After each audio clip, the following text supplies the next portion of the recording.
Um, Thank you so much for joining us. I'm really excited to chat with you tonight. Let's kick things off and just tell everyone a little bit about you and how not to kiss a prince. Okay. Hi, I'm V. My pronouns are she and her.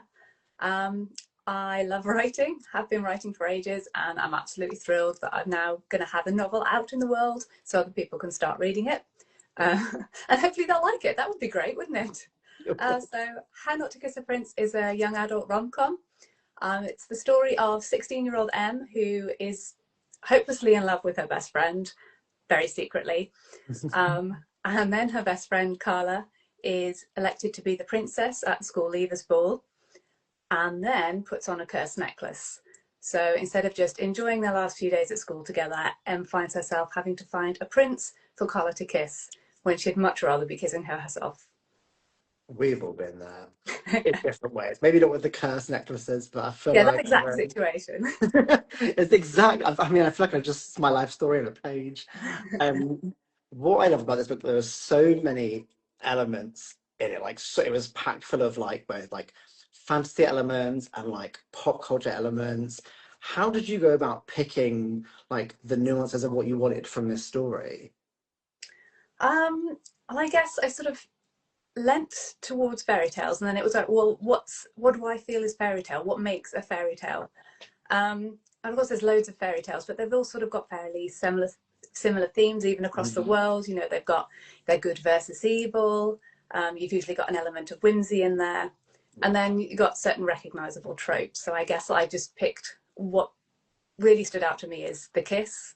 So quite often it's true love's kiss and things like Sleeping Beauty and Snow White. And then I love the idea of the fairy tale ball, or the Oh, dresses, or the drama. So I worked that around it as well. And then, I mean, fairy tales are sort of traditionally quite sort of heteronormative, lots of prince and princess relationships going on. So I couldn't resist the opportunity to take that sort of story and make it gay. I think growing up, I was lied to. I thought my life would have a lot more balls in it. Like every film we watched was like there was a ball. There was like so I just believed that I'd be going to all of these balls and it would be like the best, biggest party of my life. Like don't get me wrong, I've gone to a couple, but like not to the level that I thought I would Not enough be. rules. Not enough balls. We should make some more. We should make more balls, really. Wait, Absolutely. that sounded weird. No, it didn't. But like also as well as all the fantasy side, there's so many like pop culture references. And it's really beautiful homage to like the era that we kind of grew up in, but also where we are now. Like you mentioned, even in like the first couple of pages, like a group chat full of Lord of the Rings memes, like Carla's addiction to like, listening to Wicked songs, very apt and very good. Like we approve all of these choices. How did you pull in like those elements that you kind of like building those characters up? How did you know what their like passions were? Well, I work in a school and I have two children. So I do spend quite a lot of my life around teenagers. Yeah. Um, so I just sort of sat down to write, and all these conversations just sort of happen around me all the time. It's very easy to absorb them. Um, I don't sit and study anyone in particular. I would hate for people to get the wrong idea, but you know, when you're sort of in that environment anyway, it's very easy to pick these things up. For sure. Do you have a favorite Lord of the Rings meme? Oh, Stop. I do actually have a Yes. favorite Lord of the Rings meme. Um, it's Bilbo trying to put in a USB cable, uh, and it's upside down on the right way up, and he goes, "No, but yes," which is me every time I try and put in a USB cable. Yeah, it's one of the like easiest but hardest things in the world to Yeah, do. And it was the same with floppy disk, not to age myself, but like you'd have a floppy disk and thought you could just go in, but it couldn't. We've all been there. I don't know if I have a favorite specific meme, but I always loved we're taking the hobbits to Isengard, and out of nowhere it would just come yeah, into my just in head. your head, and that's it all And I'll day. just be like, taking the hobbits, and people are like, oh, you either get it or you don't get it, and it's beautiful if you do get it. Did you ever see the stage show when it came to London like a million years ago?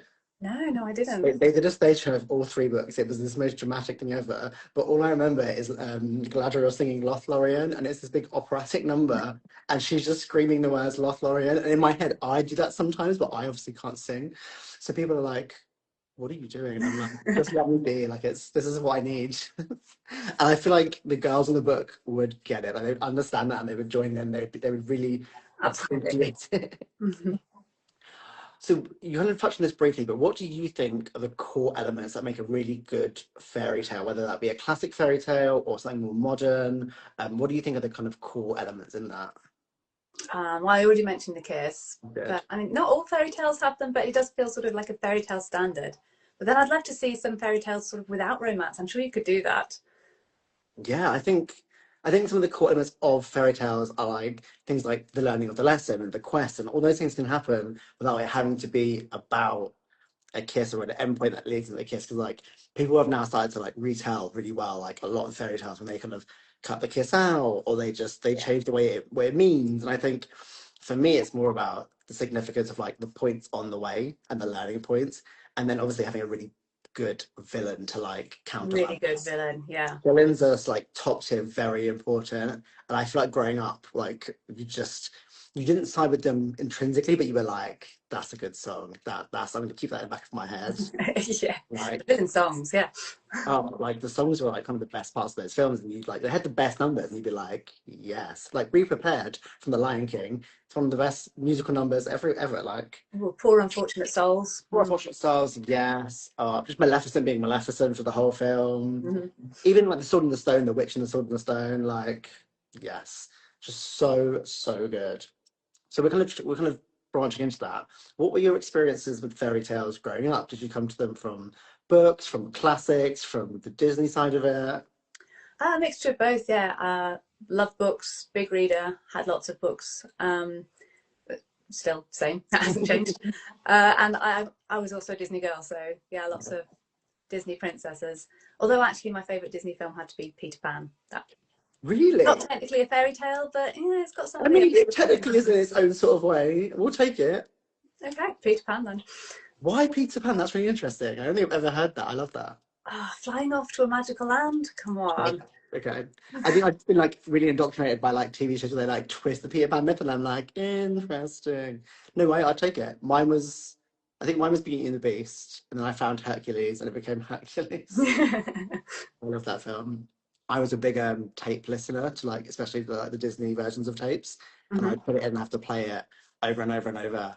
And if it like missed a bit, I'd be like, "You've missed a bit. Go back." I don't know why I knew that. It was just I was always so into these stories. Could practically recite it. More than likely, this is probably cool. So you put one on, I'd be like, chapter one. But it was such a great way to learn storytelling. I think 'cause fairy tales intrinsically are based around storytelling, and you really lean into that level of like how you create that narrative. Like even within your book, you add layers in, you add moments in from the beginning to kind of suggest, and you add little like red herrings around. And it's a really beautiful way to explore storytelling, I think. Do you have a specific fairy tale in the pipeline that you think you want to kind of focus on or incorporate next? I'm dabbling with a couple. Nice. I can tell you Mysterious. what the fairy tales I'm thinking of are, but I'll leave out how I'm twisting them. So one is Sleeping Beauty, and Nice. the other is Little Red Riding Hood. Oh, fun. Okay. That's a really good potential crossover. My mind is picking out all these ideas. Excellent. Love. Why those two do you think are drawing you? The elements that I was really drawn to in each of them. I mean, Little Red Riding Hood, the Big Bad Wolf. I mean, there's just so much fun to be had with that. You could Yeah. take that so many different directions. And Sleeping Beauty, I'm fascinated by the idea of everyone going to sleep for 100 years. Yes. And again, there was just so many different ways you could take that, so much experimenting you could do. So yeah, I would those two love that to I'm sleep for tinkering with. 100 years. Sleep for 100 years would be great. I Oh would get yeah, some days I feel like I could sleep 100 years. That'd be fine. it'd be so like the world would be so different. Like it'd be so interesting just to go and sleep and then be like, oh, where are we? And just have to find it like a new world. Oh, I love it. In that to that sense, if you could visit another fairy tale world or story with like no consequences, you're gonna be completely fine, you're good. Where would you visit and why? I like that, no consequences. I mean, fairy It tales has are to quite be like no dangerous consequence. places, aren't I mean, they? there will definitely be danger, but like you'll survive the danger. Like you're the a heroine, you're gonna come out, you're gonna be fine. Where would you go? Um, well, assuming that I'm going to survive the witch, Hansel and Gretel, because life-size Oh, gingerbread house. nice. I mean, that's just Yeah, that would Yes. be. Yeah, I'd enjoy that. I think I've got quite a sweet tooth. Go there Yeah. and eat all the chocolate, chill in the True. gingerbread house. Yeah, Okay, goals. no, I respect that. I It's not really a fairy tale. I would go and relive the film Atlantis, like the Disney film Atlantis, and just like get involved in that because I think that's one of my favorite films growing up. It was an awakening of many sorts, and I think that's what I'd want to do. Um, if you then to work in a fantasy world, so you were part of this world, you were an intrinsic part of this world, what sort of job do you think you would have? Ooh, in the same world. In Or any world, to be fair, what you can do anyway. You can jump to any world at this point. Maybe you could be a traveler. You could just jump around the worlds. What would you do and where would you go? hmm. Assuming that I, can take all these skills with me and I just magically am good at everything that I want to be good at. I want to be someone who designs all the ball gowns for all these princesses and all these fairy tale balls that happen all the time. Yeah, I want to be there going, right, You'd be how like a can I get magical like this? seamstress that travels around the world. Yeah. There's a book in that. Okay, we need to copyright this right now. This is copyright, guys. We've got this idea. We're gonna go for it. Yeah, It's gonna be absolutely. like Devil Wears Prada meets fantasy meets something else. I'm here for it. That Yeah. would be a really cool job. Because you could add all like really like individual details that are yours to these worlds, and it would still be exactly the same, but slightly different. Oh, I love it. Yes, that's your third project now. We're gonna line it with books here. I'm going to write it in the book, I love it. This is so good. in the Do ideas book. you have a favorite fairy tale retelling? So whether it be TV, film, stories, music, like do you have like a favorite? Well, Shrek, obviously. Um, No, but like Shrek 1, 2, or 3. This is very important. the original and best, I think. No, but justice for Shrek 2. Shrek 2 is like I such mean, an it's got the dragon interesting. in. Come on. Okay, fine. Okay, okay, I do fine. understand the pull of Puss in Boots. I get that. But I think it was the Queen Mother for me, and like the fairy godmother for me in Shrek 2. It I mean, just they're all good, aren't they? they are all unique to their own films. Okay, very diplomatic answer. I mean, yeah, no, Shrek 1 is iconic, so I'm excited that the franchise is still going. It still means a lot to people. Shrek is a solid choice. Did you ever watch like Once Upon a Time or like other like sort of like culture minutes? Yeah, I watched Once Upon a Time. I was also going to mention I really enjoyed the Lunar Chronicles books Oh yeah. as Oh they take nice. fairy tales and sort of set them in a sci-fi other Yeah, world. yeah, yeah. That's great. That's, I remember those covers so strongly growing up, being like, "What is this book? I need to read it." Yeah, actually, it was the covers that drew me in as well. Yeah, and I think because they recovered them recently, the covers got better, and I'm like, "Hello, time for a reread." I think my favorite retelling, and this is so niche to me, I think, is the Brandy Whitney Houston Bernadette Peters version of Cinderella. So Disney made like a whole version of Cinderella with the original Rodgers and Hammerstein score with Brandy as Cinderella and Whitney Houston as the fairy godmother.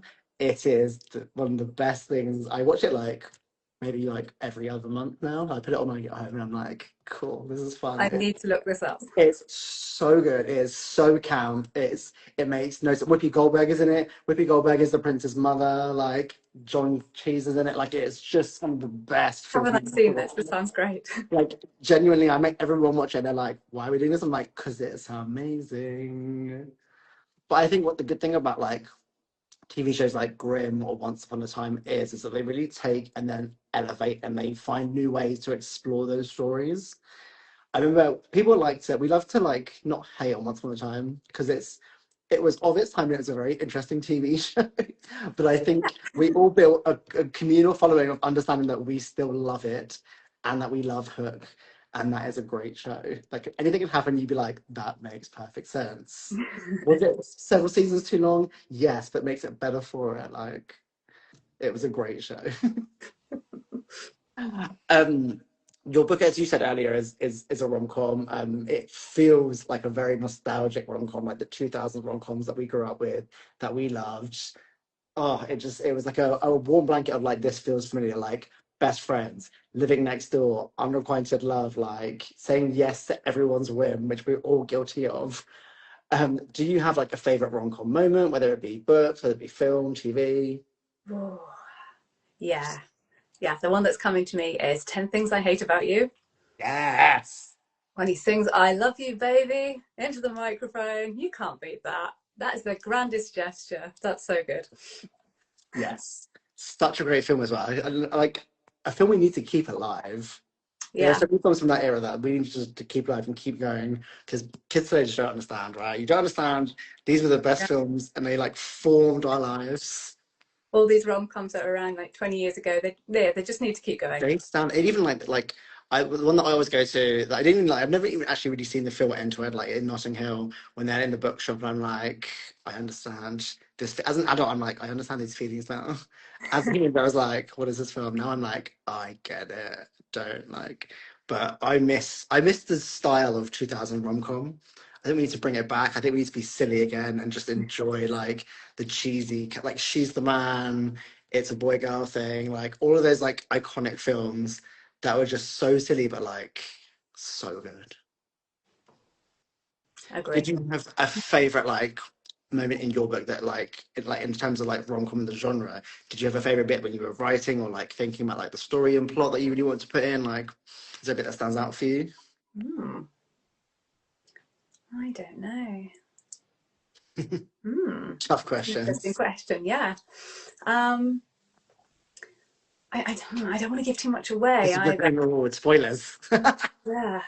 Um, the way that the ball is decorated, I'm not going to say anymore, but that Okay, was an idea I had right from the start. So I really enjoyed when I got to sort of bring that to life. amazing. When you get to it, you'll know and come and chat to our DMs. We can talk about it. Do you have a favorite and a least favorite trope? Because obviously, both fantasy, fairy tale, rom-com especially is full of tropes, and the way that they execute can either be really, really amazing or they can be like slightly cringy. Did you have a favorite and a non-favorite? Just to make it controversial for a little bit. Oh yeah, okay. Yeah, I'm going to bring in all the hate now. Nah. Not a huge fan of enemies to lovers. Okay, I understand what you're saying on this. I semi-agree with you in that sense. I can get behind this. Yeah, I like, rivals to lovers. Yeah, that's great. Yeah. Enemies, Enemies not exist really for so a much. reason, and you want to have an enemy throughout the whole history of time and space. Yeah, I'm more into this is my enemy for life. That's Yeah, never going anywhere. This that is my conviction is so nemesis. Yeah, strong. Yes. that's more my speed. And favorite, let's see. I really love Grumpy and Sunshine pairing. Do Uh, you? doesn't have to be romantic, can be siblings or friends, but if you've got that one character that's prickly or sarcastic or just all negative all the time, and the other one who's joyful and optimistic and bouncy, and just the way they relate to each other, I think authors have a lot of fun with that relationship. I think that's great. Oh, 100%. And I always think that I am that person. I believe both that I am both sunshine and grumpy at the same time, but that's a very subjective opinion. Also, Melissa, the enemy is not misunderstood.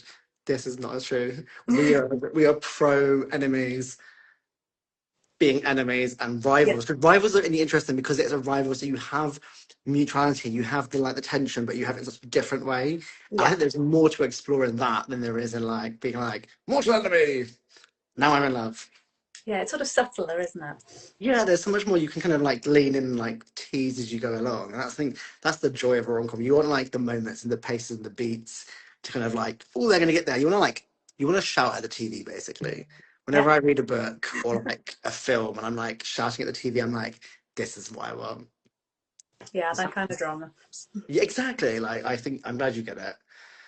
Do you have any specific writing rituals? I know you make a lot of origami, which is so cool. Your origami is so interesting. Can you tell us a little bit about like your rituals and your like process with that? Um, well, the origami is a story of perseverance.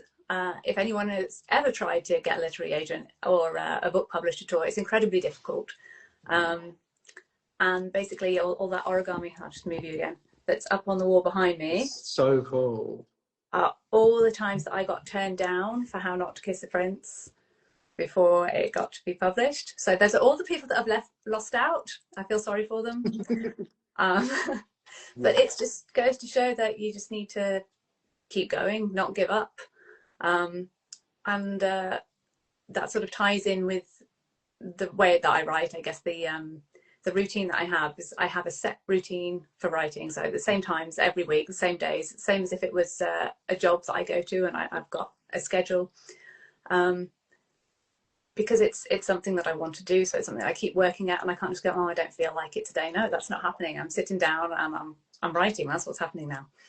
That's amazing. I love that like level of like commitment and dedication. And I think perseverance is such a good word and important word because it's not the quick fix. Fix is the wrong word, but like the way it can seem like it can be an instantaneous thing. It's not always, and you really have to care about what you do and put your like love into that because it will come back to you.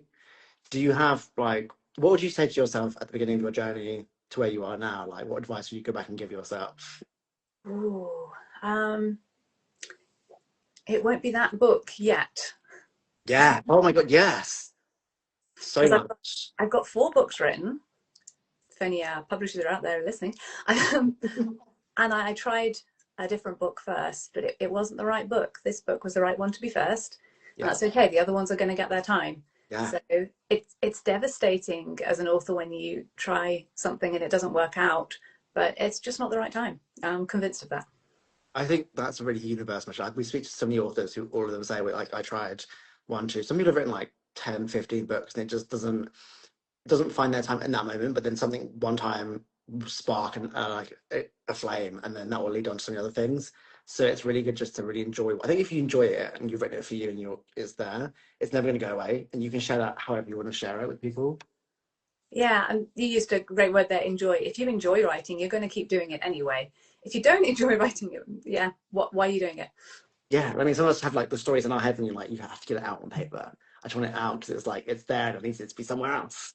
Um, Also, one of the biggest themes in your book is obviously the the connection between the two main characters, and the queer representation that that brings. And it's such an important time to have that both in literature, in the world, all around us, because there's so much happening in the world. Do you have any kind of recommendations that you would give for queer literature, queer media that you're really enjoying? Do you have any queer icons that you look up to? So we can give some shout outs to people. Um, sorry. Oh, you're Uh, good. I just like having a look at my bookcase in front of me. So I've got Oh Yeah. Well Sorrel on there, Apocalypse Cow, that's great. I've got Ryan Lasala, I've got Jandy Nelson, love Jandy Nelson's books. What else have I got in here? Sophie Gonzalez, David Fenn, The Over Emotional, that one's great. Aidan Thomas, Simon James Green. Yeah, I'm just reading my bookshelf. Yeah, just the list. It's great. I love it. Leon Egan, that's great. And what have I got up there? Juno Dawson. Yeah, I'll stop now. Juno. Do you, it's probably the wrong word. What do you want people to kind of most get from this book?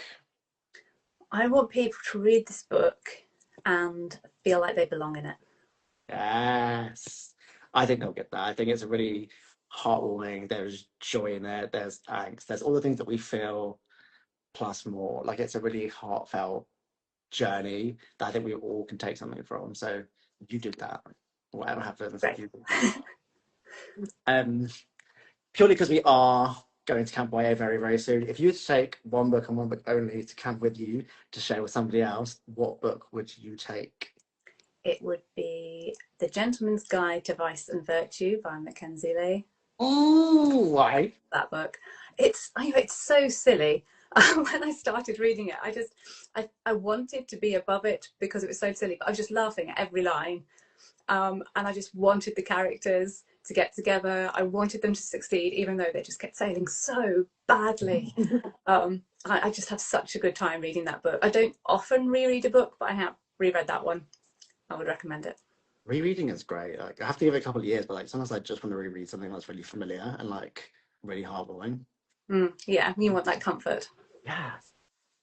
And you will get comfort from that book. You'll get comfort from your book. Make sure you go and pre-order How Not to Kiss a Prince. It is coming out very, very, very soon. So make sure you get in there. And then when you read it, DM us. We'll have a great chat about all of the things that are going to come up because there are so many things in this book we can talk about. Thank you so much for joining us. Thank you so much for having me. No, of course, anytime. And we are very close to Camp YA. It's kicking off tomorrow with our massive Ultimate YA quiz hosted by me. So who knows what will happen from that tomorrow. So do come along back at 7 p.m. tomorrow for our quiz. And then the festival is on Saturday and it is on YouTube this year. So make sure you are on the YouTube looking for us and following along. Make sure you follow us, make sure you're following B. And thank you all for joining. That's all from us for tonight.